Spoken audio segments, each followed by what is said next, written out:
Today, our selection image is a photograph I took in New York City of some little bird purses, kind of little coin purses that were being sold off on a side street by some vendors. I thought it looked kind of neat, so I took a photo of it. We're going to select the little red bird purse, and then we're going to paste it onto a blue sky with white clouds so we can help the little bird purse fly through the sky. So our first thing we're going to do with our selection image is come over to the toolbar, and we're going to click on the quick selection tool, which will bring us a mini menu of different selections for that tool. Now if we went to cropping and we click on the cropping tool, we get a mini menu of cropping tool selections. So this little mini menu, you get it with any tool in the toolbar. We're going to go back and click on the quick selection tool, and we could come over and just select the area that we want with this. Today we're going to hit select subject, and we're going to let Photoshop decide where the subject is, and we're going to let it outline it.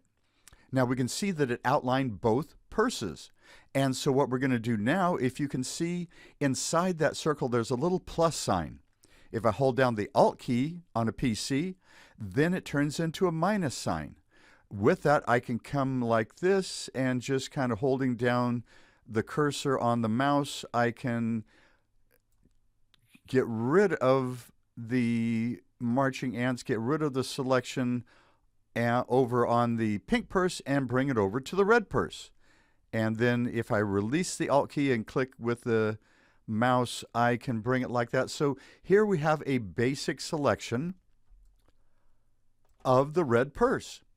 We can see that it missed a little area up here, so we're going to hit the left bracket key, make the cursor a little smaller, and we're going to bring that up into there. Now we've selected the little leather strap. To refine my selection, I'm now going to go down to the bottom of the toolbar, click on the quick mask, and you can see how it turns the area around the bird. It turns it into a red mask. Now, sometimes on some subjects, I'll work with it this way. On this one, I'm going to actually come back, click on that, right-click inside the marching ants, and hit select inverse. Then I'm going to come back and click on the little red mask there. Now you can see it's just outlining the little red purse. So now what I'm going to do is come over and click on the paintbrush tool, and we're going to see I have black and white selected down here. You can double click on that and make sure it's down here in black, and double click on the white if you want and make sure it's all the way white. Just drag that up to there, hit OK. White's FFF. Now I'm going to zoom in, and I'm going to black paints in the red mask. Black paints in the red mask, and white, if we hit this little switch it, now we're using white. White takes away the red mask. So we're going to hold down the space bar, and as we zoom in here, we're going to bring that to there. We're going to bring this to here, and you can see right about there. And we're going to switch it for a second there, and we're going to paint that in, and paint that in. And we can see there are little areas that it missed. Sometimes there are little areas, sometimes there are big areas that it misses. And so what we're doing with this is just we're walking around the image, we're looking around the image, and that may be part of it. I think it's part of it. Yeah, because that looks like it there. And we're just going around the image and painting in the area that the automatic selection missed. And on some images, auto selection works really, really well. Sometimes it works fairly well, and sometimes it really doesn't work at all. So being able to use the quick mask is really a nice thing. So here we kind of missed just a little bit area there, I think. Not totally sure. And then here we're going to flip it back for a moment here.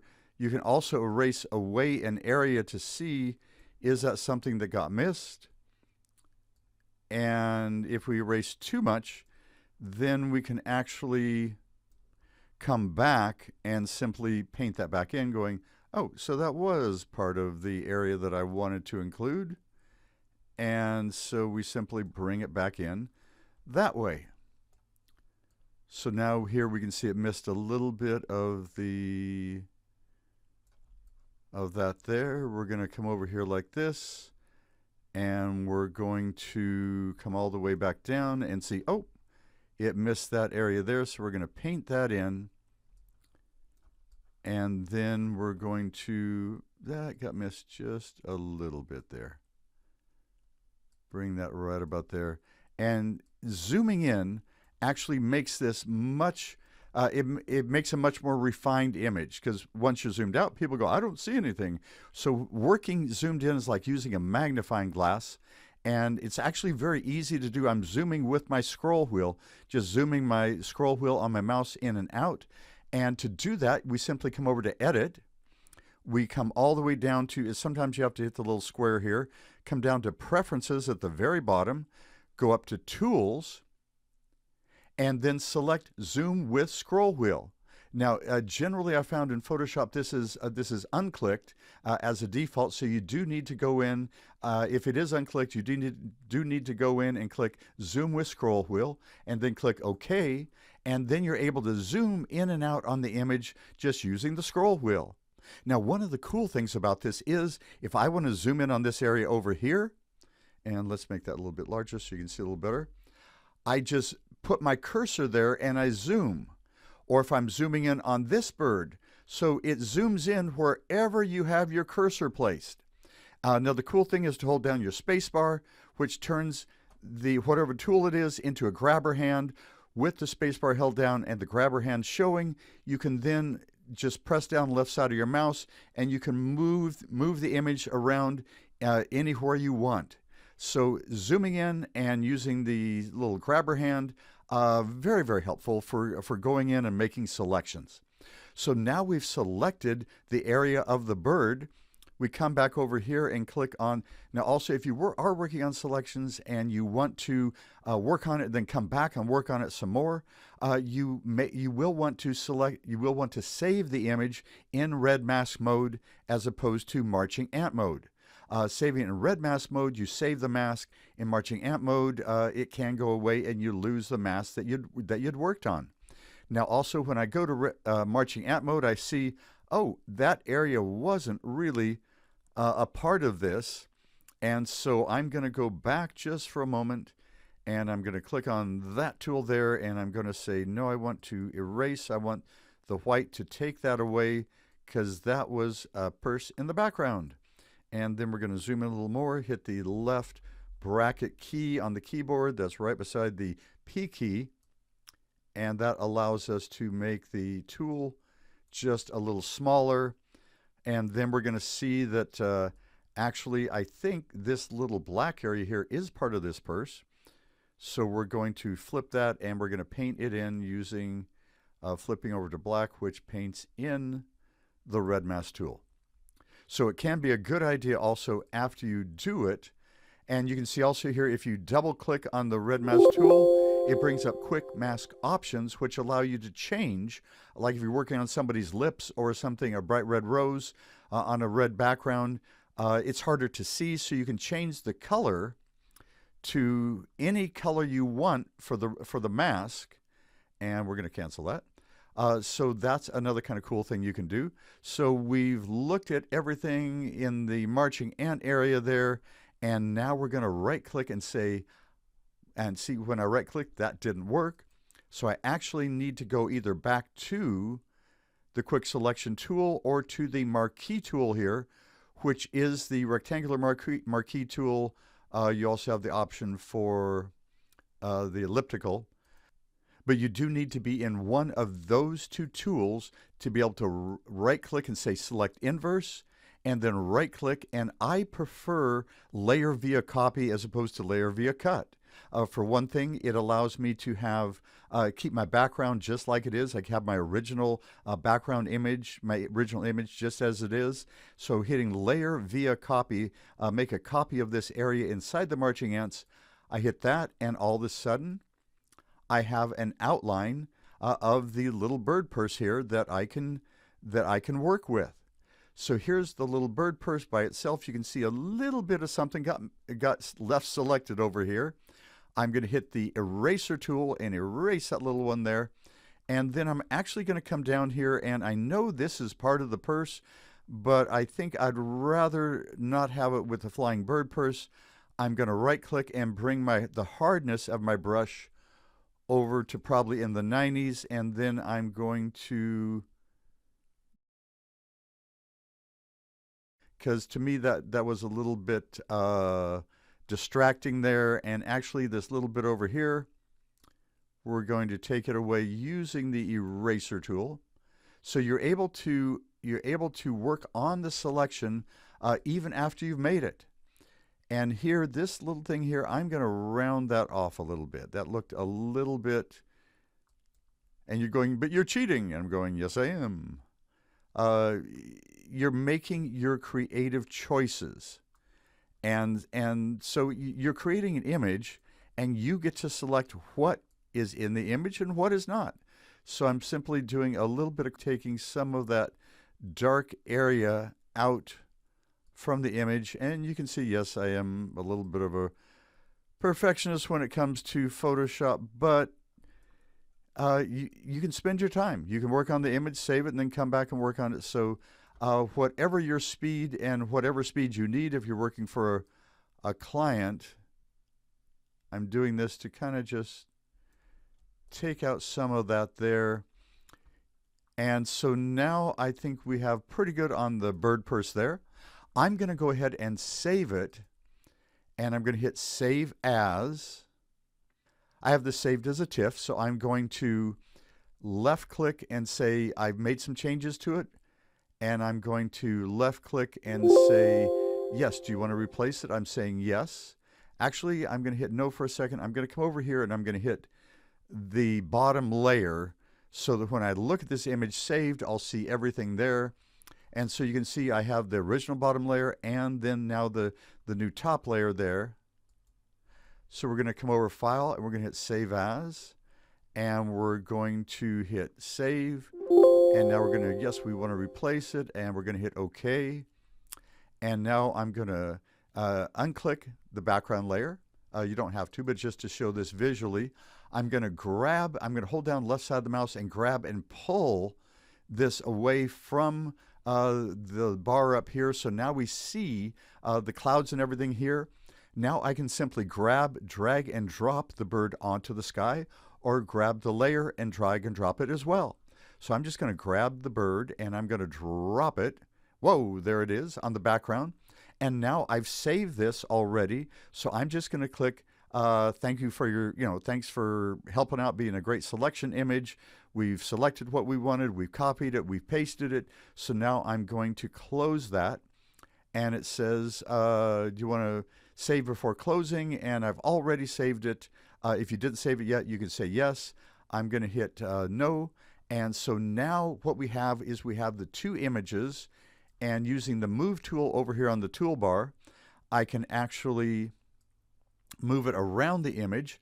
It's a bit large for the image right now, so what I'm going to do is I'm going to change the size of it on the background. So I'm going to hit Control T, free transform, and Control T, and you're going to see it kind of gives me the outline of the whole image there. I'm going to hold down the Shift key, because if you don't hold down the Shift key, you can get all sorts of, it can lose its perspective. And so I'm going to come back a section. I'm going to say, no, I don't want that. I'm going to come back. I'm going to hit Control T again, hold down the Shift key, and drag it from the corner. And see, yeah, is that about what the size that I want? Let's bring it down just a little bit. Right about there. And I'd also kind of like to tilt it so you can also see how it turns in sort of an angled thing there. So I kind of like the bird flying a little more like that. So I think that looks good. I'm going to come up here. I can say, no, I don't want to keep the changes, or yes, I do want to keep them. I'm going to click on that. So now I've changed the size of the bird on the background. I'm going to, when I move it, it kind of jumps around a little bit. So I'm actually going to use the arrow keys on the keyboard to tap, tap, tap and move it around just a little bit there. And so now I think it's kind of cool. I have a bird purse flying through the sky. So now what I'm going to do is I'm going to save it, and I'm going to come up here and I'm going to hit, you can hit save as or save as a copy. So I'm going to hit save as a copy, and see how it adds the word copy to it so you don't save over your original, and it's saving it as a TIFF. So this is now a copy of actually the cloud one with the birds added to it. You see how it says clouds there? So I'm going to hit save and then save again there. Now, if I want to have a little bit of fun with this, I can actually put a layer in between the background and the bird purse. So clicking on the background, I'm going to click on an adjustment layer. Now, adjustment layers are kind of cool because instead of just making adjustments to the layer, you're creating a whole layer of adjustment that you can then delete later on or readjust later on as well. So I'm going to come up here to Hue and Saturation, left click, and now if I change saturation, see how blue the sky gets and everything all together there? And see, it's only affecting the background because it's underneath the bird. So I can make the sky a little bit bluer. So now I think that is actually kind of cooler. That's too much, that's probably too little, so bring it up about that much. So I like that there. I'm actually going to come over here and hit save as a copy. Save, yes, I want to replace it, and there we go. But now, having a little bit of fun with this, I can actually change it to a purple background. I can change it to all sorts of different colors. I can change the hue of the image. So a purple background is kind of cool. So I'm now going to go, okay, I like that. I'm going to save as a copy, but now I'm going to click behind copy and before the .tif and put a -2 and hit save and save it there as well. So now we have our bird flying on a purple sky. So hope you guys enjoyed this video. Hopefully it inspires you to look back through your photographs and see, gee, what are some cool things I could select and make a copy of and then paste on another photograph, and creating new images using Photoshop can be a really fun thing to do with your photographs. So really want to thank you guys for watching. Hope we've inspired you, and we'll talk to you in the next video.